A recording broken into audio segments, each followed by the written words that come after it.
mis amigos queridos, qué alegría poder conversar una vez más y conversar de asuntos de la Biblia. Sabes, me emociono, de veras me emociono cada vez que leo los comentarios, cómo hay personas que tienen tanta confianza en Dios, en la oración, que colocan ahí sus pedidos de oración e inmediatamente otras personas intervienen diciendo que van a atender ese pedido, van a orar por él, animando, dando palabras de fuerza para las personas que necesitan ánimo. Y siempre digo por eso, somos una familia enorme, esparcida por tantos países del mundo.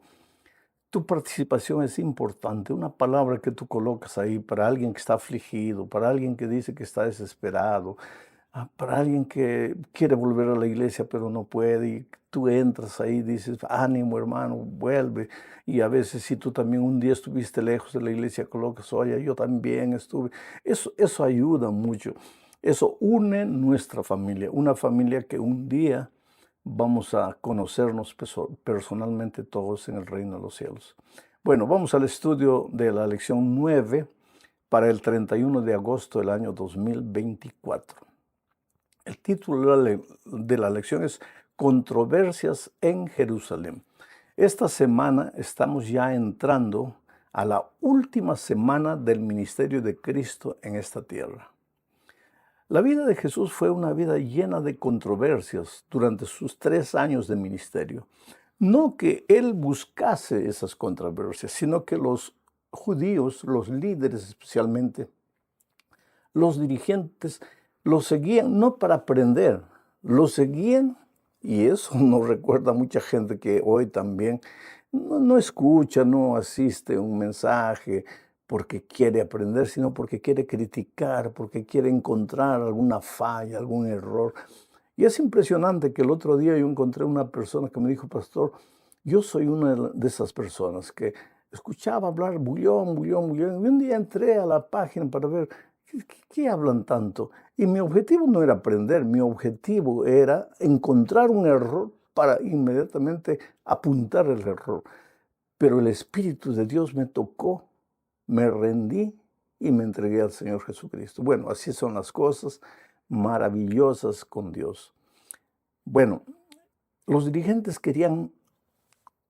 vigilaban a Jesús, escuchaban sus palabras, porque querían encontrar un error para comprometerlo o con los judíos o con los romanos. Pero ellos estaban siempre ahí tratando de desacreditar al Señor Jesucristo.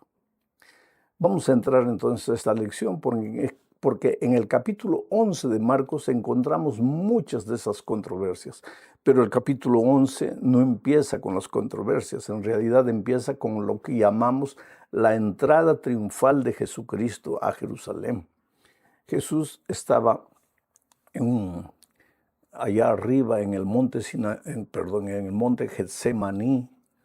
Al lado estaba una ciudad pequeña llamada Betfagé, y entonces Jesús iba a descer al valle del Cedrón y entrar a Jerusalén, faltando una semana para la crucifixión. Entonces el texto bíblico dice que el Señor Jesucristo envió a 2 discípulos suyos a buscar un pollino, un burrito que nunca había sido montado. Leo lo que dice Marcos capítulo 11, versículos 2 y 3. Dice así. Y les dijo, id a la aldea que está enfrente de vosotros, y luego que entréis en ella hallaréis un pollino atado, en el cual ningún hombre ha montado. Desatadlo y traedlo. Y si alguien os dijere, ¿por qué hacéis esto? Decid que el Señor lo necesita y que luego lo devolverá. Solo en este texto podríamos detenernos para comentar los 22 minutos de este comentario. Porque mira, las entradas triunfales de los emperadores de Roma, especialmente cuando iban a la guerra y alcanzaban una victoria, cuando ellos llegaban, venían trayendo pues a los esclavos de guerra porque habían vencido y venían generalmente montados en un caballo espectacular, brioso. Y La gente aplaudía, la gente cantaba, la gente reconocía la victoria del líder romano. Ahora Jesús entra a Jerusalén, pero no montado en un caballo, sino en un burrito, en un pollino que nunca había sido montado. Entra de manera humilde, completamente contrario a la manera como los emperadores entraban a sus ciudades cuando venían de la guerra después de la victoria. Jesús entra ni siquiera para ser adorado, alabado, entra para ser crucificado, porque en esa última semana al final Él va a ser muerto. Pero Jesucristo ahora ya explícitamente revela su identidad, su misión. Él acepta la adoración, los aplausos, las palmeras que la gente agitaba, homenajeando al rey de Israel. Solo que la gente, la mayoría de ellos, creían que ahora había llegado el momento en que Jesús se iba a manifestar como el libertador del poder de Roma.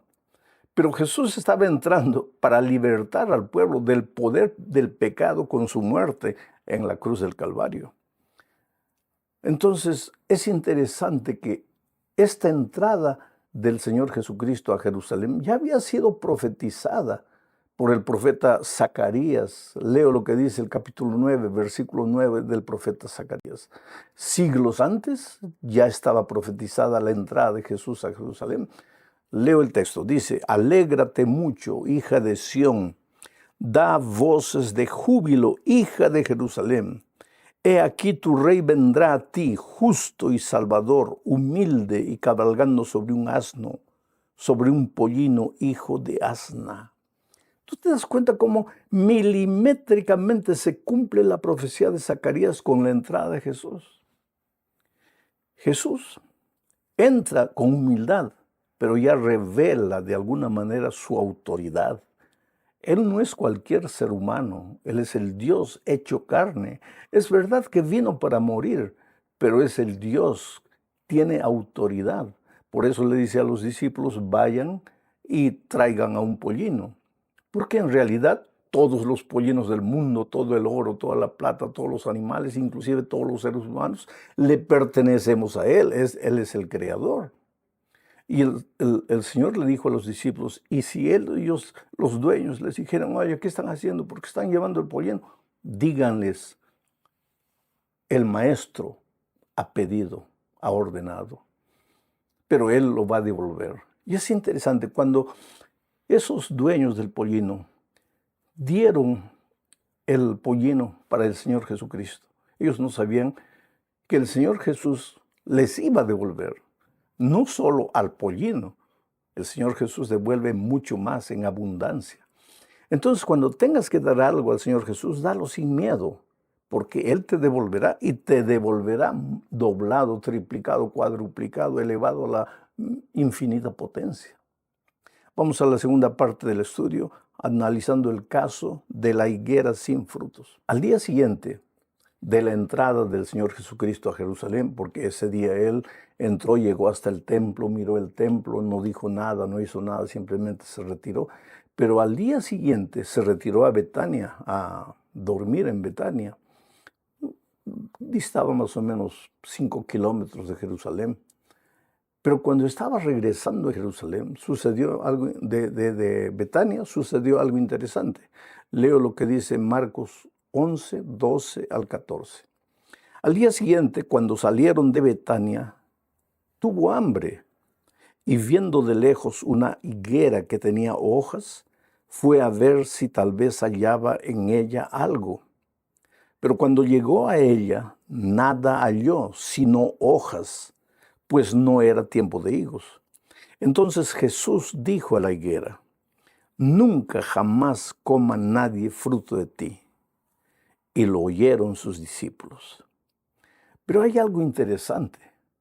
Al día siguiente, volvieron a caminar por ese sendero, porque Jesús maldijo la higuera. Él estaba con hambre. Llegaron, la higuera estaba frondosa, llena de hojas verdes, ramas. Debería estar llena de frutos. porque aparentaba tener frutos. Y cuando Jesús llegó, no tenía nada. Al día siguiente, cuando pasaron por ahí, la higuera estaba seca. Y los discípulos le dijeron, mira, tú maldijiste a la higuera y ahora la higuera está seca. La pregunta es, ¿por qué el Señor Jesús quedó, digamos así, descontento, desconforme con la higuera? ¿Porque no tenía frutos? No, querido, claro. La higuera en esta circunstancia simbolizaba al pueblo de Israel y, en otras palabras extensivas, a todos los cristianos. Pero lo que molestó a Jesús no fue el hecho de que no tenía frutos. Todo cristiano debe llevar frutos. Y Juan 15 dice que si nosotros permanecemos en la vid, llevaremos mucho fruto.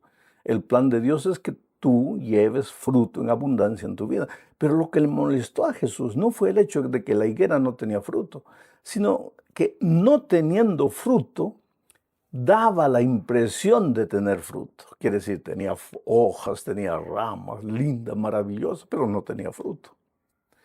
Lo peor en la experiencia cristiana no es no tener frutos. Vuelvo a repetir, el ideal es que todo cristiano produzca frutos.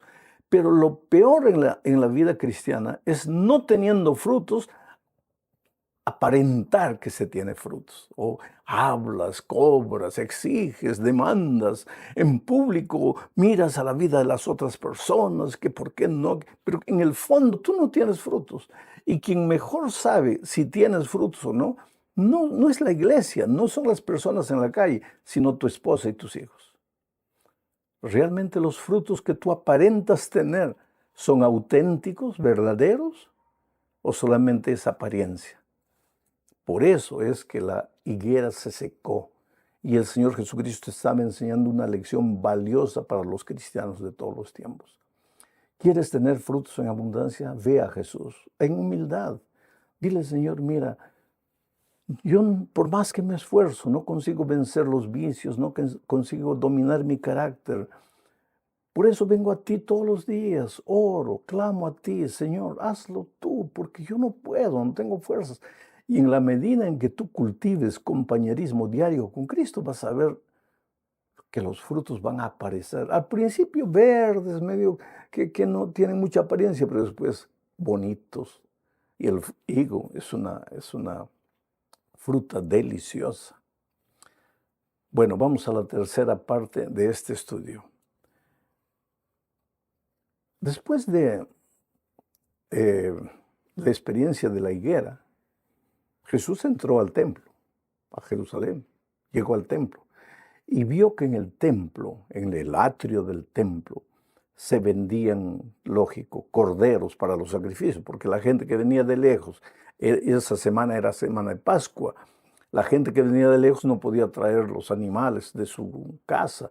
Entonces, en la puerta del templo, en el atrio, se vendían ovejas. Y mucha gente que venía de otros lugares a veces tenía que cambiar dinero. Entonces se había hecho una especie de mercado y de lugar de cambio. El dinero corría y donde hay dinero, tú sabes que siempre hay deshonestidad. Cuando vio Jesús eso, él se molestó y echó las sillas para un lado, las mesas para otro lado, y dijo palabras terribles. ¿Qué han hecho de mi casa, de la casa de mi padre? Han hecho un lugar de mercadeo. Y este es un mensaje para nosotros hoy. El Evangelio es puro, pero a veces los seres humanos podemos tomar el Evangelio y sin darnos cuenta estar vendiendo el Evangelio. El Señor Jesús reprendió a esta gente. Gente que no iba al templo para adorar. Gente que iba al templo para mercadear. Iba al templo para sembrar el caos, el desorden ahí en el atrio.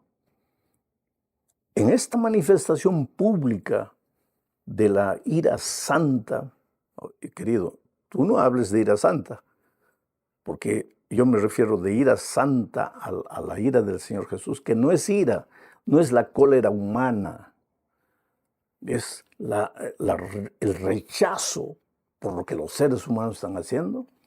En esa ocasión el Señor mostró una vez más su autoridad. Era humilde, entró en un pollino, pasaba hambre, buscó higos, no había.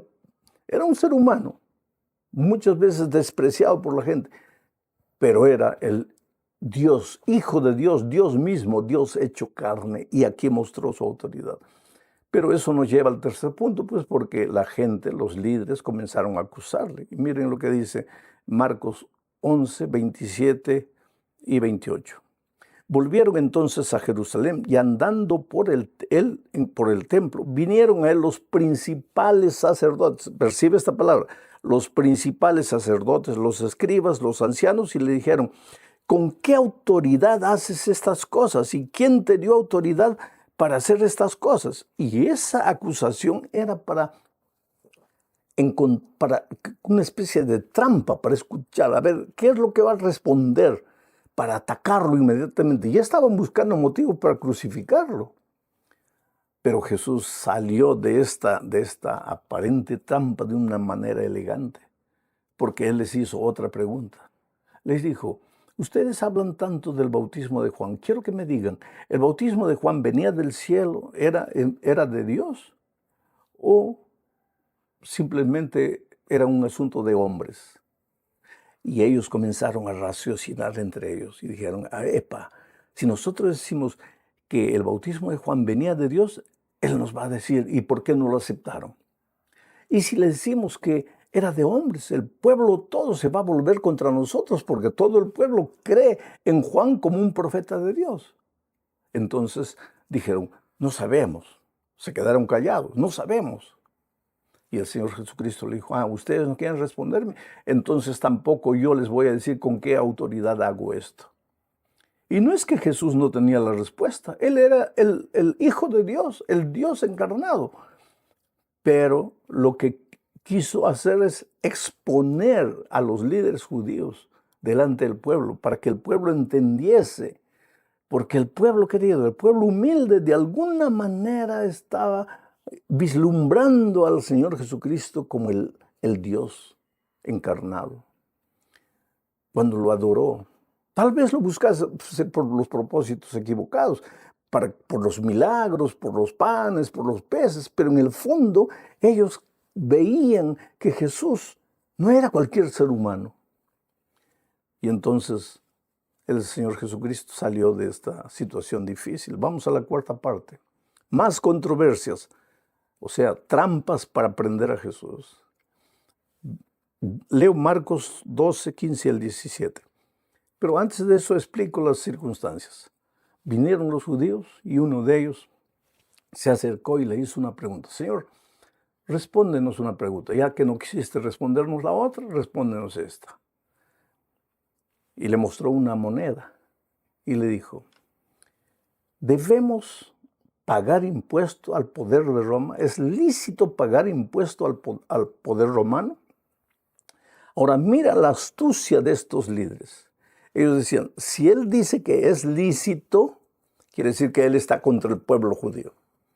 Y si él dice que no es lícito, entonces lo acusamos delante del poder romano diciendo que es un subversivo que está diciendo al pueblo que no pagó impuestos. Quiere decir, cualquier cosa que Jesús dijera, en la opinión de ellos estaría equivocado. Pero Jesús hizo otra cosa. Y aquí leo el texto.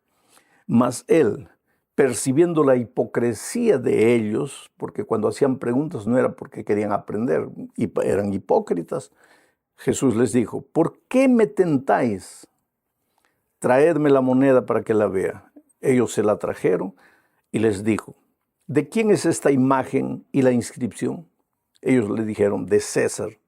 Respondiendo Jesús les dijo: dad a César lo que es de César y a Dios lo que es de Dios.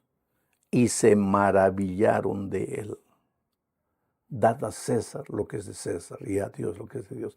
Y ese es un principio para el pueblo de Dios. Oh, querido, cuando llegan a las elecciones, dad a César lo que es de César. Ve a votar. El cristiano no debe tener partidos políticos, pero el cristiano debe cumplir con su obligación de votar en las elecciones. El cristiano debe cumplir con su obligación de pagar los impuestos al país donde vive. debe respetar las reglas de tránsito, debe cumplir todas las reglas que el país tiene.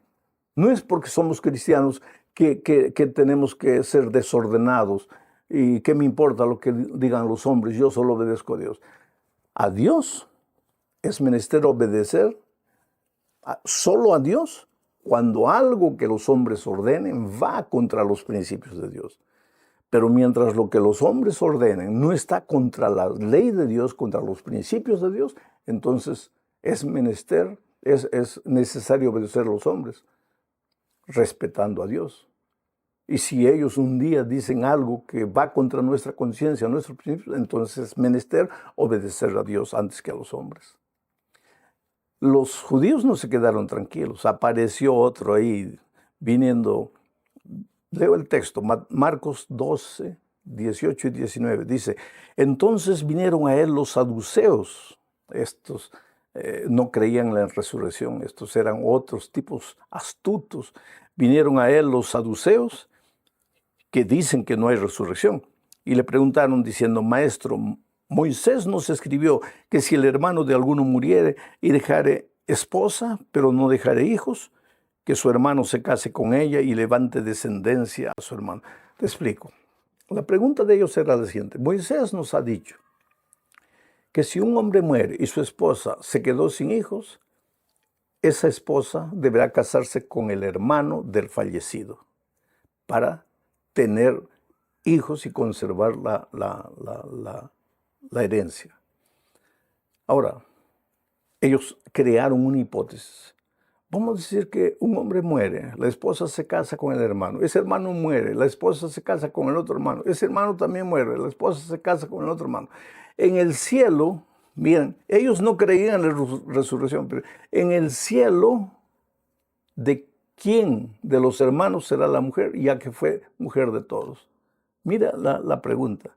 Y Jesús los miró y les respondió de una manera interesante. Es que ustedes no comprenden las Escrituras. Es que ustedes no comprenden las cosas espirituales y no conocen el poder de Dios. Dios es poderoso para resucitar. Pero por otro lado, en el cielo, las personas vivirán juntas, pero nadie será mujer de nadie y nadie será marido de nadie. Quiere decir, en este contexto entendemos que no habrá sexo en el cielo. Y alguien dice, pero ¿cómo es que no habrá sexo? ¿Y cómo la vida será ya sin sexo? Pues, la Biblia dice que lo que nos espera en el cielo es cosa que ojo no vio y oreja no oyó. El sexo fue dado con un propósito por Dios, pero ese propósito terminará. Y pues habrá tanta cosa para disfrutar ahí en el cielo que no te preocupes si habrá sexo, si no habrá sexo, y no hagas conjeturas. Una cosa sabemos, el concepto familia va a continuar existiendo. Vamos a amarnos. Y como no hay sexo, no habrá celos. Seremos como ángeles, dice el Señor Jesucristo.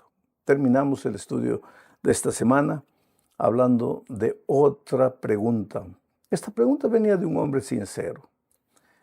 Vino a Jesús y mira lo que le dijo, Marcos 12, 28 al 30. Acercándose uno de los escribas que los había oído disputar y sabía que les había respondido bien, le preguntó a Jesús, ¿cuál es el primer mandamiento de todos? Jesús le respondió, el primer mandamiento de todos es, oye Israel, el Señor nuestro Dios, el Señor uno es, y amarás al Señor tu Dios con todo tu corazón y con toda tu alma y con toda tu mente y con todas tus fuerzas. Este es el principal mandamiento. Y el segundo es semejante, amarás a tu prójimo como a ti mismo. No hay otro mandamiento mayor do que este. Es interesante, queridos, que aquí mucha gente toma este texto para decir que la ley de Dios, los mandamientos ya no tienen validez. ¿Por qué? Porque ahora solo tenemos dos mandamientos. Uno, amar a Dios y otro, amar al prójimo. Y toman este texto para decir que el propio Señor Jesucristo que dijo, ahora ya no hay mandamientos, ahora solo el mandamiento es ama a Dios y después ama a tu prójimo. Solo que este ama a Dios y ama a tu prójimo, ya estaba escrito en el Antiguo Testamento. En Deuteronomio capítulo 6, versículo 5, encontramos que hay que amar a Dios con todo el corazón. Inclusive Jesús está repitiendo las palabras del Antiguo Testamento. Y en Levítico capítulo 18, versículo 18, encontramos que hay que amar al prójimo como a uno mismo. Entonces, ¿cómo es que alguien puede decir, este es un nuevo mandamiento? Este es el mandamiento que ya venía desde el Antiguo Testamento. Y si tú tomas la ley de Dios, vas a ver que los 4 primeros mandamientos tienen que ver con nuestro amor a Dios y los últimos 6 mandamientos, nuestro amor al prójimo. O sea, la ley de Dios es eterna. Sus principios son eternos, sus valores son eternos. Mi amigo querido, hay 2 maneras de seguir a Jesús, o con la intención de no de aprender, sino de juzgar, de criticar, de contradecir, o con la actitud humilde de aprendizaje. Bienaventurado eres si deseas aprender, porque las bendiciones se van a multiplicar en tu vida. Aprender es crecer. Solo se aprende a los pies de Cristo, abriendo la palabra de Dios. Y cuando tú abres la palabra de Dios, estás en comunión con Jesús y el carácter de Jesús se refleja en tu vida cada día. Un abrazo, que Dios te bendiga, muchas bendiciones en estos días. Hoy es domingo, ayer fue el Santo Sábado del Señor. Hoy estamos iniciando una nueva semana y pues que Dios te bendiga. Si tienes un examen, no tengas miedo, que el Espíritu de Dios te va a ayudar a recordar todo lo que tienes que responder. Si tienes una entrevista, va con Jesús. Lleva tu currículum, pero Jesucristo adelante, tocando la puerta, el corazón de las personas. No tengas miedo. Si estás enfermo, esta enfermedad no es de muerte. Tú te vas a levantar. El Señor Jesús